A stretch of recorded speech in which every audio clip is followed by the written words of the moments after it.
Asante, let's move ahead and look at this issue. Can the government achieve it? A 20% salary top up for teachers who will accept to go to the rural areas to teach. Amampenia lunch will be say teacher need dabre. I say see teacher dabre. And no market you. My say the manifesto no we any more according to just no. And Mr. last year no can ho asem say omode be ma wo mo. Na so omutu ni ma wo ma ebebo ma teacher for and no start that way because I feel bad. A park I can't want them. So scout the moment the end and then down the different. Is the teacher in case of a concurrence? Also 20% salary top up on the mom.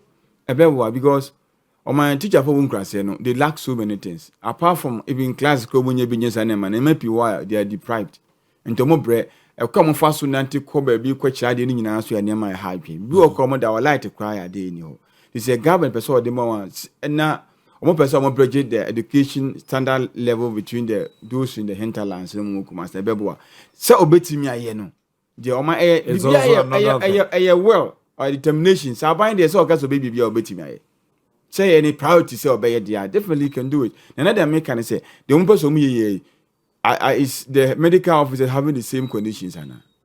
So almost the same. So why is it that the conditions pertaining to say they are ready to give 20% increment. 20% increment to from say a teacher for no. A teacher for you. Other than doctors no so be call no muni bibisa. And no cre. Now doctor for ni o my omo san yan kan bi. Name me meka say omo condition no o my is quite different from teacher for no. So omo dey make say basically omo ya no dey mood. And now almost on now I know that chimpa almost minister and crack can say some of the communities are ready to receive them. But if you are no receiving them near how say maybe obey here they atena ho no. So my accommodation them na abaneka. But on my omo there is different thing. Minti me hu the nti omo so monko. Ebi akumasi ya na say multi capitals na. Ya na ja omo nko amu hwema na say opportunity no do so. And now ebi be so tutu kwan ni ade. Ebi so tutu kwan bi akwa awo akwa di mood ni ade. Nti no that would be the problem. But maybe the minister say Ghana Medical Association one problem. They should communicate to the ministry. Say, yeah, so be BBC a beboy. Nanka Abuama BBC. Yeah, teachers posted to rural areas to get 20% salary top up. Akotamidi the mibusane say, Uzayane say abaye validation. Yeah, a verification for Ghana card bra for the bra government workers. Akontayana omuye wi ade asem no be catch Ghana for. Because minim crowd, minum unity Ghana hey. Yate teacher for bebre to kwan ko Canada ko UK ko America omo ko kire maths ne science bebre eja hoko nurses bebre eja hoko enti vacuum na aba beda ho no say so hu enti moye validation no moye ye no dodo say na ntimi amfo mo Ghana card ama abaye consistent for a period aye consistent for a period e bia be 6 months ye hu ye no teacher for bia 5,000 and no ma vacate o mu post etu kwan enti ebiase ye postings no kra no a ye be fele sa 5,000 no ansa na ebiase ye di 2,000 bi aba be so a ye di aba be so but I say tem bia ye te say ye validation ye on can say I validation ne hwan na no ne ya te ne sa na ase titim sa wa bra omo nka bibia nkyere but ye tie say asanto be kaya man ya ni etafreni Nurses and Midwives Association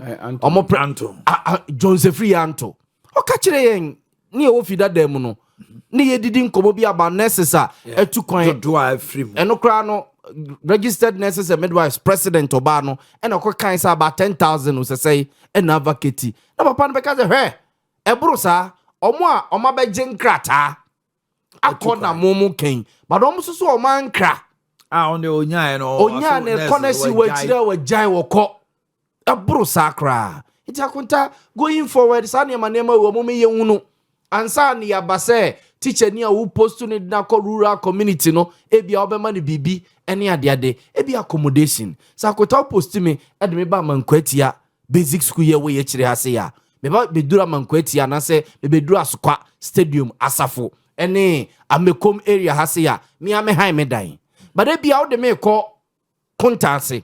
Or the make call be quiet.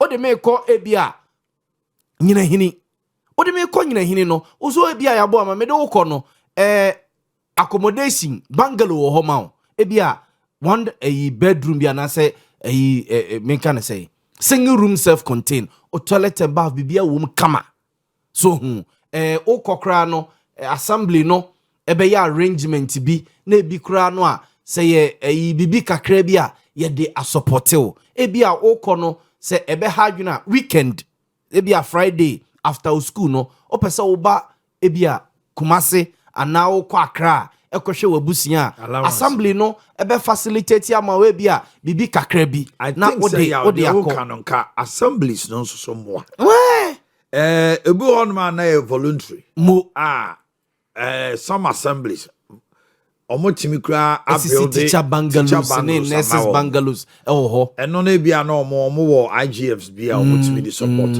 me feel say ka omampani taske assemblies no a these very doctors and teachers make available certain accommodation for them. Yes.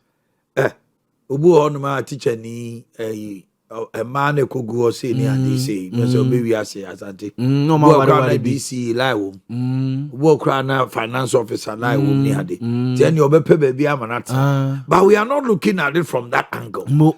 It should be on the national level. The general thing say it's a policy. Yeah, the teacher ni ba ho no ma. Ya otitibre mu na unit committee asede o. Oh yes. Na ma me kroko di people teacher wo agogoso e wo nyina hini no. Omo ma na bungalow na otim. Yes.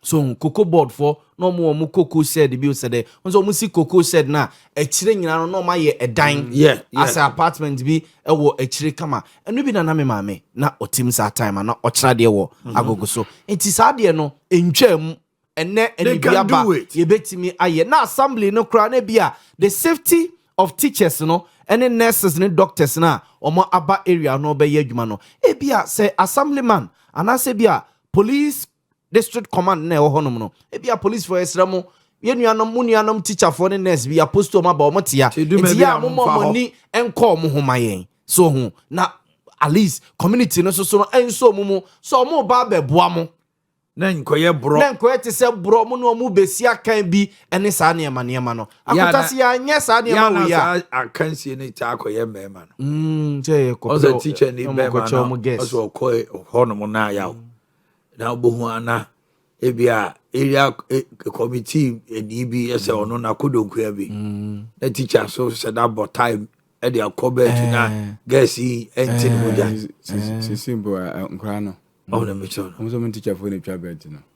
And to do Monday, and as a teacher for any umba no more Brubian can so and they no any teacher for the trabet. And the teacher in a when near as a man as a semi as a grand be our boom. And no, ye Nementino, a per se discipline best school teacher for what trabet, what could come acquaint with only a trabet. Now is a bet you channel a phone so. And you know that bet in much no they are teacher never can what the other woman can teacher need do Monday and you a class in Kwani. And you knew I come teacher for the you do the alcohol and Janubia can discipline or schools with the teacher for Niboa. And the mom would free fear best school no.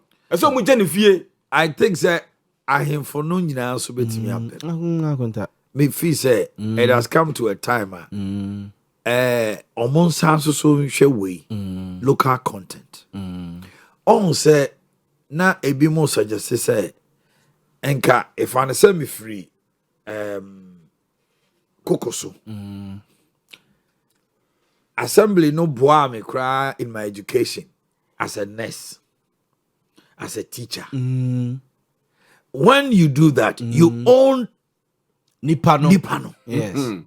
Entika assemblies no enso so fund no common fund your portion entika omunye se ombe support the indigenes yaw ade afen say me free kote na mako school awie na yede mabakote me wa busuan fie enti no adan han nye problem. Yes. Shesa me free kote na wa ma me so akoto nampanduri. Yeah. Omoni teachers. Now panduri need teachers. But language barrier. Yes. I am new And I to may the make environment. them. Me Say me call no na metimi ni. Awofo no ne omo akasa. Me the problem. Yeah. Unim say issue e be a very big issue. Yeah. Professor Mankwa person me ko friend kra mo no boy. Yes, Mekai. And say a park ne hello the. Say no.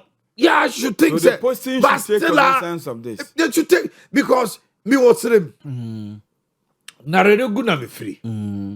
Odi me koto ha. Me ne nkwala no interaction. E simple. Easy. Me integrating into the system, no. Me na regu kasa. Me ni adi ani din. Usi chinchira me nkochire class 2 ni akwada ade. Brofo be na me ka obeti ase. Enti nkwala no ti wo sei. Omo ye teacher na nim sa no we nim na teacher ni so ka brofo. One incident. Young boy bi ano no. Ye wo no. Kumasi. Class 4. Eno no titwi. Eno sate brofo kakra. Eno ti brom kasa no. Enti teacher ni run classroom and interpreter no. Oh. Imagine. Enti o ka brofo na. Na kwara no de o te ase no. No so de akom. Na say all can they may part. Akwara kutake. Na so o hwe gwara. Teaching assistant. Teaching assistant by class 4 ni. Ena na o ka say akwara bi o te ni kasa no. Ono ni ka brofo. Enti ono kwa na obi o te ni kasa wo school ho.